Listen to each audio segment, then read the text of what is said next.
simply overwhelmed by the love and the emotions that you express on this occasion, Madam President and Mr. Chair of the Board and distinguished faculty and my student friends. It's a very touching moment for me. It's usually a touching moment. For me, it's a especially touching moment. Because suddenly I'm coming from another world.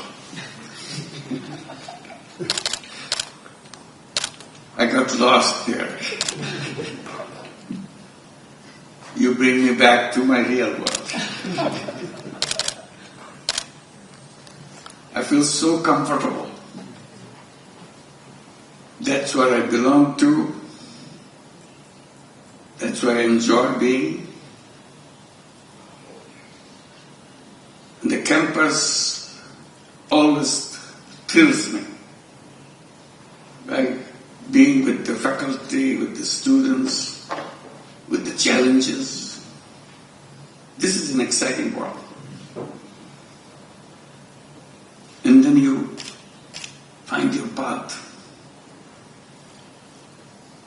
How to see things in a clearer way than it was before. That's what the university campus is all about. Taking challenges. Building future. Imagine.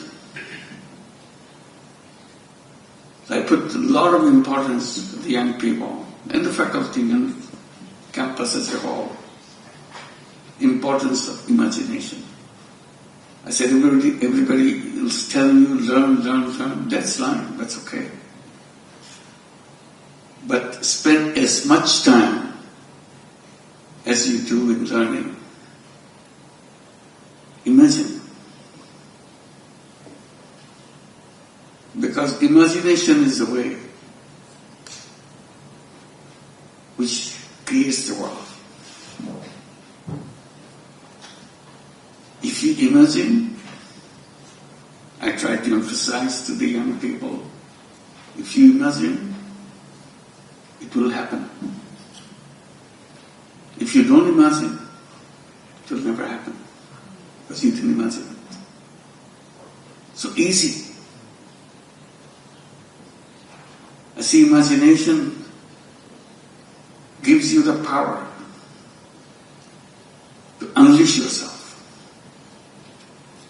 Without that, you are stuck. Stuck with the reality. Reality is not given. Reality is created. We create it. That's what the beauty of the university campus is. Create the next day, next world, where we are. And you don't realize it at the moment. It's fun, wonderful time being in the campus, making friends. But along the way, we are challenging. We are saying, why not? What about this way? And that make it happen. Because you said, why not? If you didn't ask that question, why not? We would have remained the way we were all the time. So that's what excites me when I come back to the campus, when I meet you, meet the young people. Remind me what I am, what I'm supposed to do. One question I raised when I first started teaching in Bangladesh. Said if the university is the reservoir of all the knowledge, that's what one description of the university. All the knowledge of the world is compressed into the university. If so, if all the knowledge is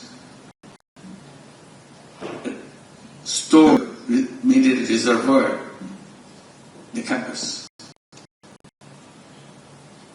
How come you have so much power outside your door in Bangladesh? How come your knowledge doesn't spill over to them? Maybe your reservoir doesn't have anything. You're faking it. If there's a real thing, it should have come out. Solution would be long found. I said, there should be connection between the people who live outside the campus and the people who are practicing, learning, teaching within the campus. Now, there is distance. You don't want to pay any attention where you are located, who are people around you. Without them, knowledge has no meaning. Knowledge is for people. So you have people just one step outside your campus boundary. They don't know what you do. You don't know what they do. That pained me. I tried to cross the boundary. My colleagues in the campus hated it. They thought you are devaluing yourself. You are a professor. Why should you be with the farmers or the laborers, the shipbuilders? You demean us. I said, no. I said, as a professor, as a teacher, that's my job, to find answers. If not, I'm not finding answers. Teaching is all in the book. You don't need a teacher. You need a teacher because he and she guides you. How can he and she guide you if he himself doesn't know anything? So that's where my journey began. Amazing thing. Gradually, I turned around. I was the teacher in the campus. And suddenly I find myself a student in the village.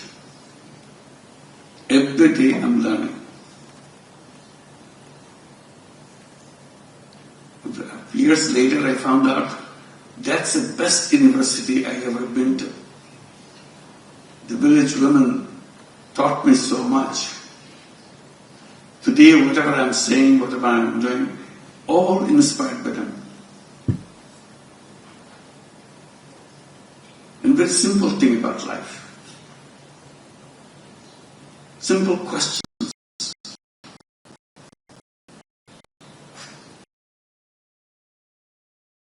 And first began with just giving tiny loans. I had no idea. No book tells me that I had to pay good. It's because of the necessity of the circumstances. Forced me to take action. Very innocent action. I didn't think it was an academic work I was doing.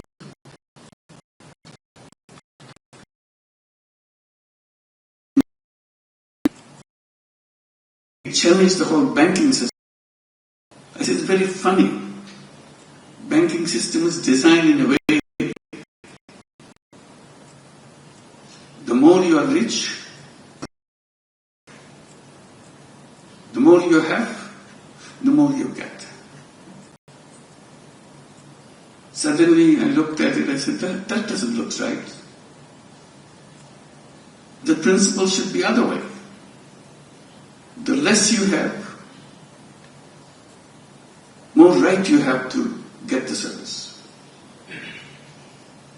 If you are the poorest, you get the highest priority, which is the reverse. And I started challenging that. Bank says, no, that's not the way it works. I said, I know it doesn't work, but it has to work. They said, it will never work. I said, it's working. And that voice I raised again and again. It took a long time to get the attention of the universities around the world. Universities are shielded away. They don't want to get into subjects which are not in the book. And I'm doing something which is not in the book. They think it's a non-academic subject. I say it's very much academic subject. It relates to people's life. If it relates to people's life, it relates to university. So that's the journey led by this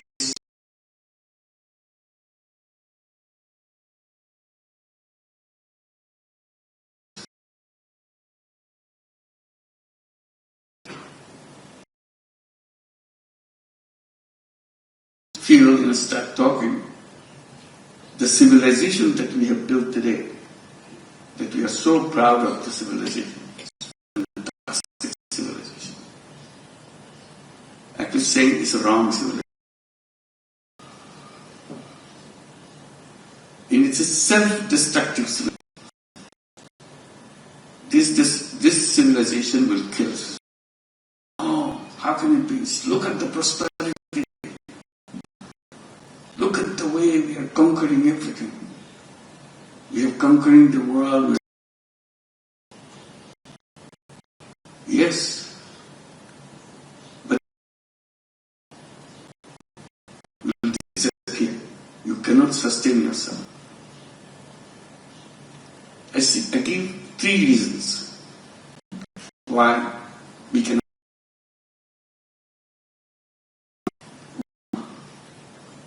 Environment. We agrees there's something wrong with us on the environment issue. I say it's not about something wrong. It's inching towards destroying everything that we have. If you just simply take one aspect of it, there are so many aspects. Waste. I said the way we are fast exploding with waste.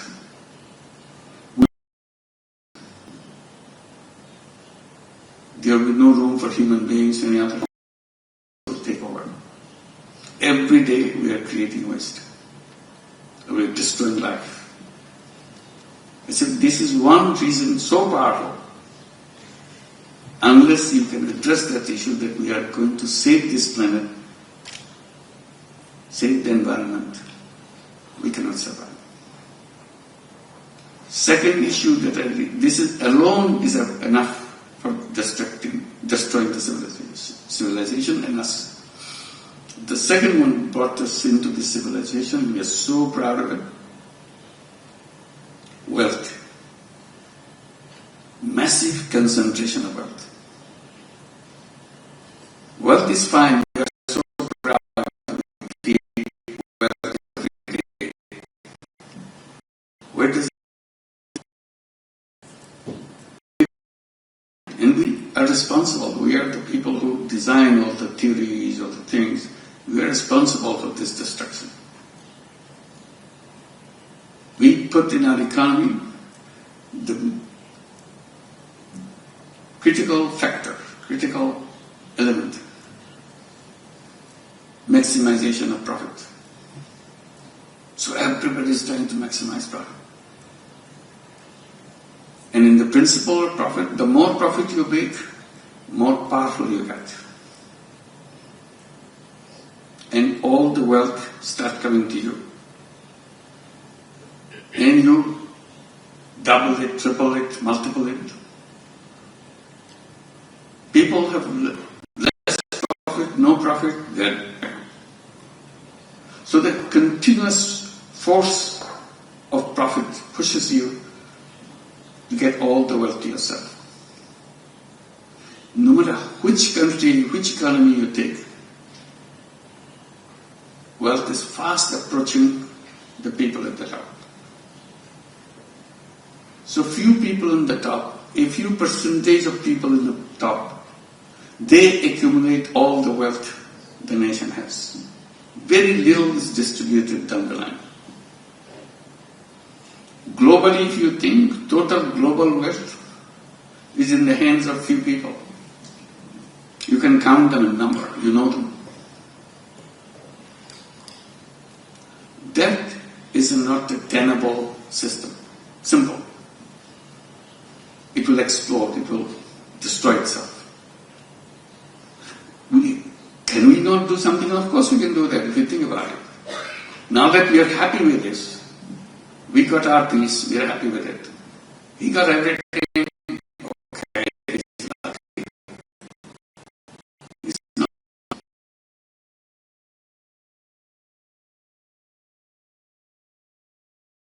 Every other people is as smart as him. Once you get bigger, you get the biggest. You continue. But everywhere is not. So that again, wealth concentration will be creating chaos everywhere. And it will explode. We have no solution for that. Unless we come back to, can we address that? And the third one, which will kill, destroy the whole world, is unemployment. We talk about employment all the time, but work for unemployment. We design technology, powerful technology. Where you need 10 people, now we need 1 people. Where you need 100, we now can do it 2 of them. So what happens to people who are left out? Because technology is moving in that. Now you have the artificial intelligence. You are so happy. You practically don't need any people, so they are so proud. Is it a good news? You don't need any people? An artificial intelligence can design things on their own. I said, oh my God.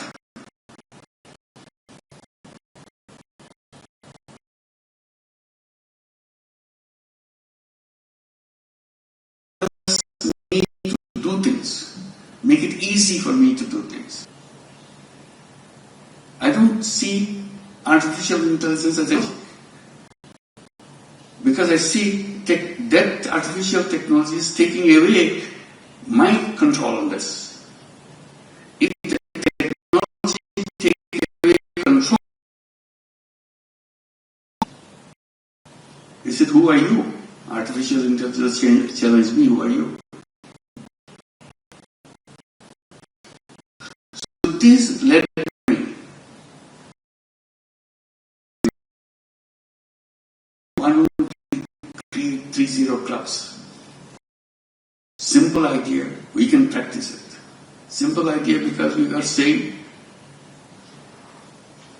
in a personal way, each one of us is a 30 club. Each person make a commitment. I will not do anything which needs to use fossil fuels, plastic. So I'll stay away from it. All the things which damages the earth. I will not contribute to waste. If I have one shirt, I don't need another shirt. Because another shirt is waste. But here we created an economy, buy, fashion, throw away. So you have to counter. So I become a person to save the planet. No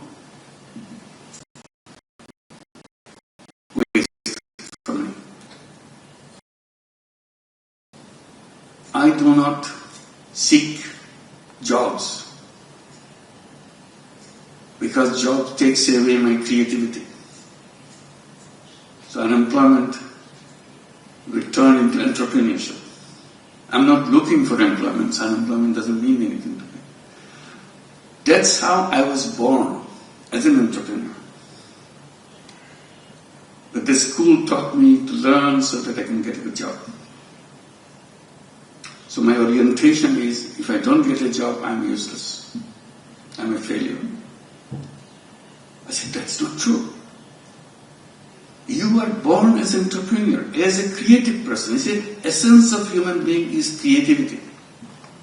If you don't have creativity, you are nothing. Every single person has creativity. But we are so focused on pushing it down. No creativity, just follow the orders. I said, we are not slaves. But our system turned us into slaves. The more obedient I am, more progress I make in my job. I said, the whole purpose of being human being is totally defeated. So I've been entrepreneur. I can create the world that I want. So these are the 3 zeros. On top of it, another idea came and attached to it. Business for profit maximization. I said, who said so? We'll create business for no profit at all, for no personal profit. Company, business will make profit, but profit will stay with the business, not with the owner. Why I create that? I create business for solution of problems, for a purpose, not for making money. Only purpose in business today is making money. I said, no, that's not what it is. Business is a wonderful tool. But the question is, what do you use it for? You are using it for personal gain. They explained it away by saying, you know what?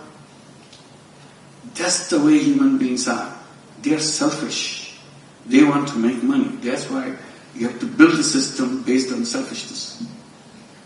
Because that's the unique quality of human being, is selfish. I said, you misunderstood human being. Human beings are selfish and selfless. But you cut off the selfless part. You keep only the selfish part. You build the whole world on the basis of selfish part and create a wrong world. If you address it as a human being, selfish and selfless, you would have 2 kinds of business. One is a selfish business, and another is a selfless business. And we encourage to create selfless businesses. Japanese young people love that. Many created big companies now. What we call social business.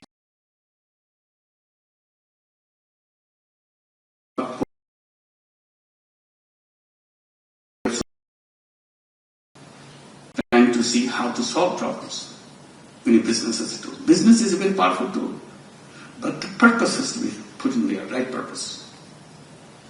So one thing led to another.